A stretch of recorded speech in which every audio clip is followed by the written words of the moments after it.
Undertow, written by jimmyhorrors.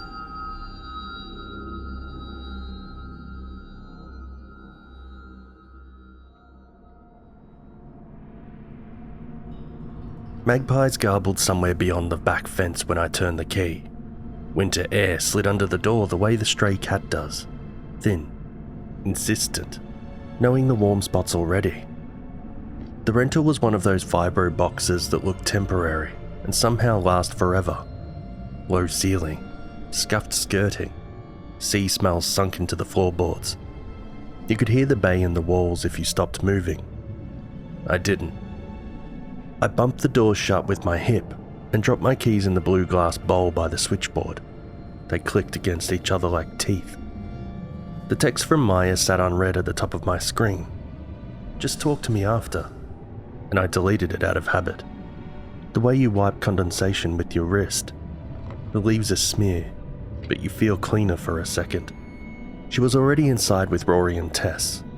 The living room had been stripped to make way for a short stay turnover. One sagging couch, a flat-pack bookshelf with nothing on it, and a small card table abducted from someone's garage. 4 tea lights made a quadrangle on the table, flickering in unison, like they were sharing a single breath. A tea towel covered the thing in the centre with a shapeless politeness, like you'd drape over a birthday cake you weren't sure anyone wanted. "There you are," Maya said. No hello. She looked at me the way a driver looks at an intersection that's fine in the daytime but turns tricky in the rain. We hadn't been together in months. She still wore my jumper, stretched and pilled at the wrists. Rory knocked his knee into the table and caught the corner before it tipped. Whoops, nearly summoned the couch demon. Tess didn't smile. Quiet was her baseline, but tonight it felt like she was listening through the walls. She was small, the kind of small that seemed neat rather than fragile. The breeze coming under the front door found her ankles and stayed there. "Kettle's on," Maya said. "We'll start when it clicks." She nodded to the covered object like it could overhear. I put my bag by the couch. "Why here?" "Because it's empty in winter and because you'll talk to me after," she said, and then softer. "Because the sea helps some things come loose." "We're really doing it." Rory bounced on his heels, trying for comic. He always did that when he was scared. Ran in place while everyone else froze. "We're finishing it," Maya said, and pulled off the tea towel. Underneath lay the sort of thing you'd say was homemade even if you didn't know who made it. A rectangle plank of timber with flaky white paint in the grooves. Letters burned shallow along 2 rows. Numbers squeezed smaller along the bottom like an afterthought. The wood was old enough to keep its smell even under the candle smoke. Sweet rot and something chalky that wasn't sawdust.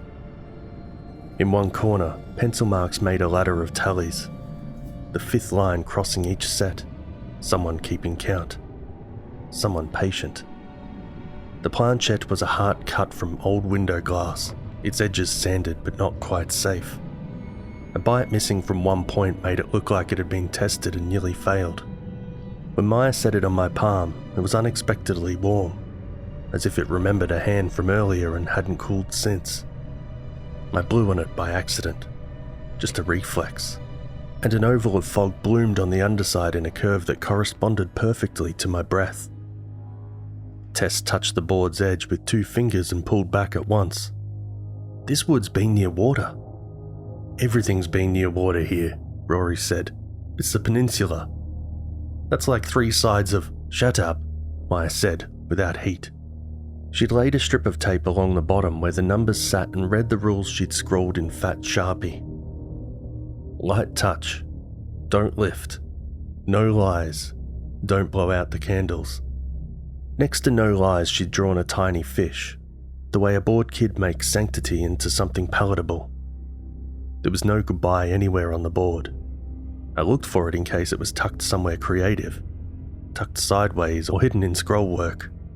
But there was only blank timber where that farewell usually lives. "And where's—" I started.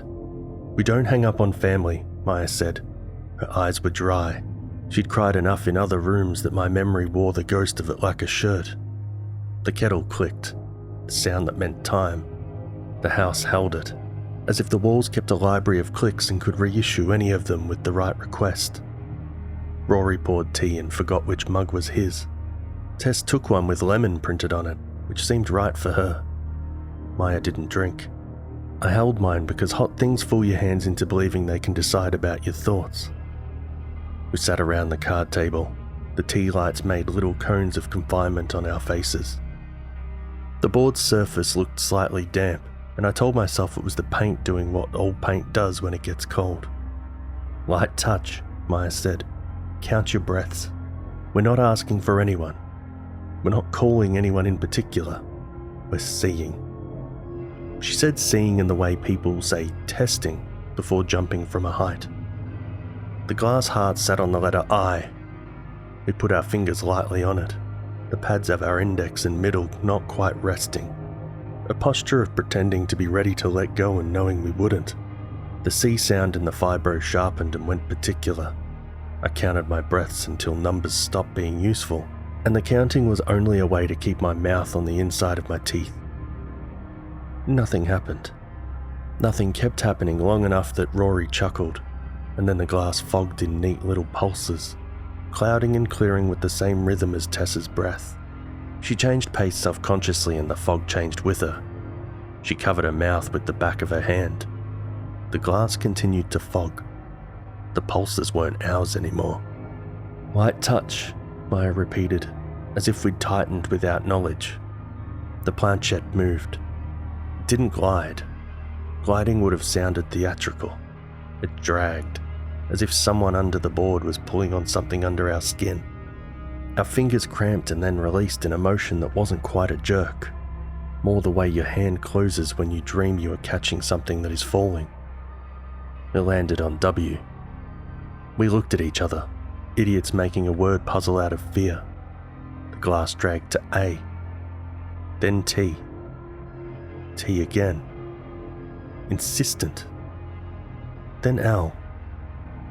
Then E. Wattle? Rory read. Relief in having any word. The candle flames flattened. Coin thin and bright. A smell rose from the floorboards. The fresh green sour smell of sap when a branch tears. The planchette fogged hard enough that the oval inside explored beyond its shape, a bloom of moisture printing itself on dry glass. When it cleared, a question remained in the negative, like a ghost of breath taken away. Who stole the small one? Rory laughed, a breathy, damp sound as if he'd swallowed his amusement. Okay, that's... Don't lie, Maya said. Her voice surprised me with how mother it sounded. Don't lie to it. What small one? I don't... Under his fingertip, the W paled. A tiny blister rising where the grain had been burned. He flinched. The board yanked him forward a centimetre. Invisible thread in a puppet wrist. The blister swelled and popped with a noise I felt in my teeth rather than heard, releasing a bead of clear sap that stood and didn't run. That's gross, Rory said weakly. That's just paint. It's not paint, Tess whispered. She had her eye on the table edge, as if something was happening just below our sight line. Don't lie. Rory stared at the word wattle, like it was an accusation he could outweight. Alright, fine. Once, okay? Once I took a bottle of whiskey from my dad's cabinet and told him the cleaner took it. Is that? The board didn't care about that. The planchette slid to N, and then O, and stopped. The blister under W pulsed, slow as a sleeping child's breath. Tess licked her lips, a sidestep. I took a photo of a crash once. Before I called 000, she said, tiny voice. Just for a second. The light was... I deleted it after. The glass drifted to the blank space where goodbye would be and bumped it. A nudge like a dog acknowledging you without moving. Then it returned to center, accepted. I kept my mouth closed. My sister's name pressed behind my teeth, like a bruise you tongue to check it's still real. We were year 12 then, and she begged to sit in, and I said one round won't bring anything, and I told Mum. What did I tell Mum? I told her we were studying. I told versions and versions. I perfected them. They had a shine. The glass warmed. I drew my hand back a fraction, just enough to feel the heat difference. The planchette shouldn't have had a temperature. The glass fogged again, rapid now, steaming, and I thought of mums with fevers. The thin oval of condensation snapped into shape like a muscle tightening, and a hair-thin thread of moisture snaked from under the planchette towards Rory's mouth. He coughed at the coincidence and then coughed again when the thread found him. It was like a strand of web, silvering in the candlelight, drawing taut. He swiped at it and his fingers slid through the air. It wasn't there for hands. It was there for breath. "Stop!" Tess reached to lift the glass. "It's not right." "Don't lift," Maya said, but softer, almost pleading with the rule itself. Rory's laughter ran out of runway. His lips shone as if someone had just licked them carefully and left. He gulped. The muscles in his throat worked the way they do when you swallow a pill without water. His tongue pressed against his teeth in shapes I recognized. T-E-S-S. He wasn't doing it on purpose, and still he was spelling her. We tipped him forward and smacked his back like panicking amateurs. A clear bead dropped from his mouth onto the board at the letter S and sank into the burned trough with a tiny fizzing noise, as if the wood had been thirsty for that specific thing. Tess slapped the planchette off the board. It clacked on the table and didn't break. Tori drew a long, rough breath and held it like he didn't trust the air to stay. The tea lights burned lower than their wicks, coins under an invisible thumb. "What the hell did you bring us?" Rory rasped. He wiped his mouth with the heel of his hand and looked at the wetness there as if judging it.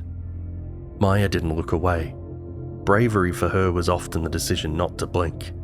"From a clearing sale," she said. "The timber, it was a bed. They offloaded everything after the house burned. There'd been a flood first. And the girl," Maya swallowed a word too big for her throat. "She drowned. News photo had wattle in it. Over the fence. Same as this white paint. I sanded the letters. I'd burned them in. I thought, Wood remembers." "There's no goodbye," I said, not as a question. "We don't hang up on family," she repeated, almost an apology now. I remembered the bed in my mum's spare room, the flaky taste of white paint when I picked at it with my teeth while talking to my sister about the future, as if that word had a shape we could both see. I remember telling Mum that she could sleep, that I had it, the bath running, the water sliding up the enamel like a careful tongue. We should have left then. People always should. Leaving is not a skill. It's a permission you have to grant yourself, and none of us would sign for it. We relit the glass on the board with our fingers. It went cold again, like a fever broken. Fog swam and arranged itself in letters without moving the glass. Small one name. "We can't," said Maya. "It isn't safe to." Under her fingertip, the M whitened. The board disliked the vowel inside her. Or maybe it disliked the way she owned a name she wasn't offering back. The planchette dragged, slow, as if it wanted us to feel the distance. To H-O-S-T, then hovered in that cruel patience. Host. Or maybe it was writing honest and waiting for us to choose the missing letters with our mouths. I lied. The old lie slid out with an ease that made my cheeks flush. "Eliza," I said. Her name was Eliza in the report. The glass slid to the blank at the bottom and pressed an edge there, not moving, not leaving. A long, low whistle rose from the wall cavity, the exact sound a bottle makes when wind finds it. The blister under E blossomed and popped, releasing a thread of wet that ran under the board toward the floor. Something close to a breath came from beneath the table, thin and child-short. Didn't sound like lungs. It sounded like water deciding. "Don't," Tess said, to me or to the past. I couldn't tell. Year 12 came back as a room inside this one, my sister's voice arguing that the rules were for movies. my mouth saying rules don't matter if no one is listening. The cheap cardboard board we'd then used had a goodbye stamped on it. We'd used it like a teenager uses condoms, as an idea more than a method. Later, the bath. Later, my mother asking if I'd heard anything unusual, and my answer so sharp with good child that I cut my own tongue. The planchette vibrated under our fingers and slid to the bottom edge where no letters lived, where Shallow Maker's marks looked like the beginnings of language no one finished teaching. The fog on the glass wrote, "Not Eliza." I said her name. I said it quietly because loud felt disrespectful, and because the way you say a name can call the wrong thing sometimes.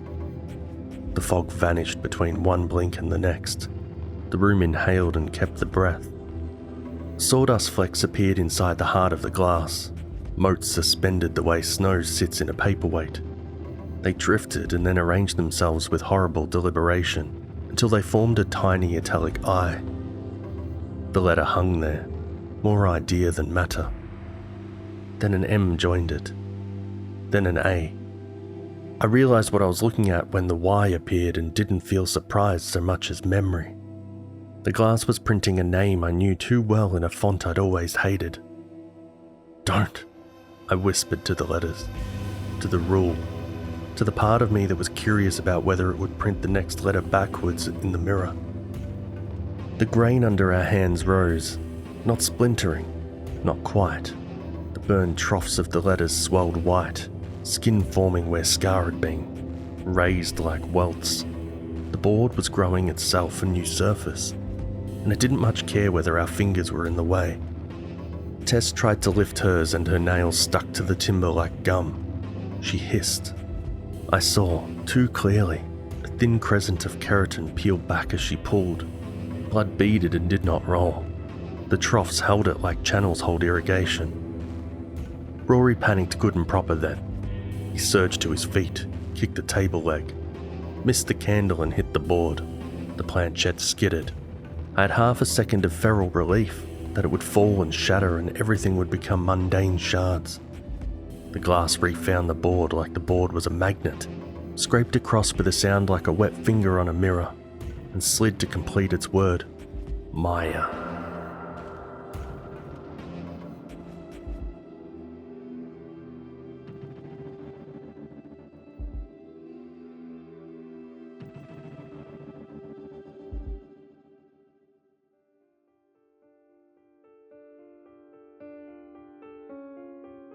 There are ways people die that feel like sudden verbs, and then there are ways that are more like a noun being set down in the wrong place and never moved. Maya's body did the second. Her eyes were open, and I could see the glass in them, a ring of it, a reflection that lagged. Her lips parted as if to inhale, and a mist came out instead. The exact shape of her name and the exact weight of her breath. The mist slipped into the heart of the planchette and condensed there, layering stroke upon stroke, filling the italics like water taking the shape of a mould. Her hand loosened. Her pulse under my fingers thinned to a thread I could argue with. The mire inside the glass darkened, legible now, not just suggestion. "No," I said, and resisted the stupid impulse to blow on the glass like you'd unfog a bathroom mirror. I would have breathed my name into it. I would have given too much. Tess made a sound that wasn't a word. Rory was crying without sobbing. His body surprised water could come out of him sideways. The tea light flames were steady and coin flat, unbothered by air. The fog rode again, although the glass hadn't moved. "One stays." "Take me," Tess said immediately, which made me love her and hate her and believe her all at once. "No, take me," Rory said, grabbing at the bigness of sacrifice with both hands, hoping size would impress whatever counted. The planchette dragged to the blank and rested there, as if the rule itself were a letter the board could press into us. My mouth was already in motion. The part of me that still believed in ledger and settlement had been doing push-ups in the dark for a decade. I leaned down and pressed my teeth to the letter that began my sister's name. It tasted like a metal gate in winter, I liked the white paint of my childhood bed. The edges cut my gums and the board made a sound I've only heard from animals behind walls. A pleased, private purr. Tess pulled me back by the shoulder. "What are you doing?" "Paying," I said, and I don't know if I meant it. What happened after happened quickly and took a long time. The room made distance elastic. I was carried to the couch. I was so light I didn't make the cushion huff. The ceiling seemed higher than when we came in, as if the sea had lowered and took the pressure with it. Tess held Maya's hand and said her name 1,000 times, in 1,000 different tones, testing which one would lodge in the world. Rory kept finding and losing his pulse like a coin in a couch. He picked up the planchette because people do the worst possible thing when their hands need doings. The glass was clear. Empty. White as the toy it resembled. "We need to call someone," he said. "We need to..." "No," I said, and I sounded exactly like me. I sounded more like me than I remembered sounding in months. The candles were stubs. Their flames were perfect little tutorials on what upright means. In the kitchen, the kettle was still warm. The steam had stopped being visible, but the metal remembered. I caught myself in the black window and didn't recognize the posture until I remembered I'd always looked like that. My mouth was pale where the letters had touched. When I breathed on the glass of the window, the fog formed the wrong letter first, and I wiped it away with the heel of my hand before anyone saw. Back in the room, the board looked almost ordinary. The raised white in the letters had faded to the colour of scar tissue, a healed hurt that pretends to be background. The tallies in the corner waited. I picked the plank up because I couldn't leave it on the table like a set of keys. It was heavier than wood that size should be. The grain under my palms ran the other way now. That is not a metaphor. That is instruction manual wrongness. My reflection in the heart of the glass lagged by one blink. I tried doing it fast, to catch myself out. The reflection stayed behind, patient and unoffended. "We can't just leave her," Tess said. She was crying with the careful quiet of someone who had been told off for tears too many times. She stroked Maya's hair with 3 fingers like petting a frightened bird. "We're not leaving her," I said. And the word "we" in my mouth was something I had to put on to see how it fit. "We're waiting for the right time to call." The right time would never come. The right time had already occurred. The little whistle in the wall, the pop of sap, and we'd been late. Rory was looking at me strangely. Not suspicious, not yet. I felt the impression of his gaze like an imprint on dough. Tess couldn't look at anyone but Maya. The board warmed under my hands in pulses that matched nothing in the room. Outside, the bay drew itself further from shore, a tide doing what it was told by a moon that had no idea what its rules made of us. I washed the teacups. I washed the planchette because the instinct to clean feels like control. When I dried the table, the cloth left a clear patch, and the clear patch dried in letters I had not learned. The letters looked like errors in the wood, which is how alphabets start. They smelled faintly of wattle sap and something hot, like enamel that had been under water too long. We stayed until the candles finished. We stayed because leaving would have made everything we did next true. The sound in the walls went quiet for a minute in the way a house goes quiet when it is listening harder. Tess said, "What did it mean, one stays?" To the room, to the space between question and answer, the most dangerous land there is. "It meant what it wrote," I said, and my voice didn't know how to be helpful, so it rested on flat. I'll take the board. It's safer if..." "No," she said sharply. "No one takes it. It stays or it goes into the sea. You can't throw away timber like that into salt and expect it to stop doing what it's learned. Everything near water learns permanence differently." "We'll decide after we call," Rory said.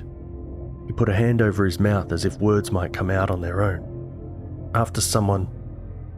After. We stood very close without touching. We practiced the version of events we could live with.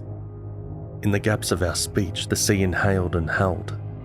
The board lay against my thigh, warm as a cat, purring in a way that was real now, not memory. If I breathed lightly on the planchette, not enough to fog it, my breath still went somewhere. In the weeks after, I did not dream about water. People always expect that bit. I dreamed about dry things, paper slicing skin, chalk dust nesting in a throat, old paint flaking under teeth. At odd moments, waiting for a light at the corner in town, standing in my mother's hallway looking at the bathroom door, my breath would mist against nothing in front of me and spell the first curve of a letter wrong. Every mirror became a delay. In the split second of lag, I could make myself into the person who could not have left my sister alone with the stupid rules of a cardboard board, and then the real me would catch up and ruin it. Rory called less, and then more, then apologised in tight print text messages. Tess sent one photo, wattle in bloom over a fence, a swoop of yellow like a throat clearing. Maya's name exists on lists now. The planchette sits on the mantel in my rental, heart plain and innocent. When strangers come over, I cover it with a tea towel as if I'm saving it for cake. Sometimes, late, when the kettle clicks and the house returns the sound in a shorter, sharper tone, I put the glass on the board and rest my fingers lightly. I don't ask anything. There is no goodbye to practice. The board is a machine. It doesn't need questions to operate. It needs material. The tallies in the corner have multiplied by 1 since that night. I didn't add the line. I watched it appear as the room warmed. The room warmed because I was in it. The glass fogs without my breath. It clears to write host with kindness I do not deserve. And when the sea pulls itself back from the shore for longer than a heartbeat, when the magpies stop and the fibro sighs as if remembering what it was before walls, I feel the raised white under my skin in the same pattern as the letters and know, with a steadiness that is not courage, that the board will have a complete set of names one day. It has patience. It has teeth if you give it mouths. It is learning a new alphabet that tastes like paint and salt, and every time I wipe the table, the wiped patch dries in strokes that get closer to legible. I say my sister's name softly, and I do not hang up. The rules were never rules to keep us safe. They are glossaries, and now I am fluent. If I stand at the window and breathe, the fog forms the beginning curve of a letter I don't recognize. And then, on the second breath, it forms the beginning curve of mine. My reflection blinks after me. I wait for it to catch up, and when it does, I look like a person who could pick up a board and carry it into the salt and let it sink. I look like a person whose hands are clean. The house listens. The sea keeps its breath. The heart-shaped glass on the mantel stays clear until the room says otherwise. Tonight the air's colder than it should be. The wattle at the fence is all stem and memory. I light 4 tea lights because numbers steady me and place the board on the table. The planchette feels lighter than last week. That's the sort of detail people miss when they're telling stories. And it's the only kind that matters. Light touch, don't lift. No lies, don't blow out the candles. We don't hang up on family. I rest my fingers where they belong, and the wood under my skin answers it as if it's learning where I belong too. The fog begins to bloom inside the glass. Not mine, but close enough to pretend. And the letters under the planchette rise like blisters ready to speak. Somewhere, the sea pulls in a breath. It does not give back.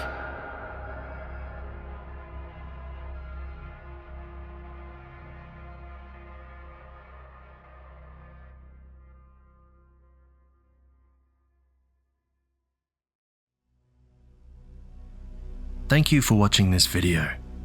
If you enjoyed it, don't forget to subscribe, comment, share and like, and press the bell to get notifications when new videos are uploaded.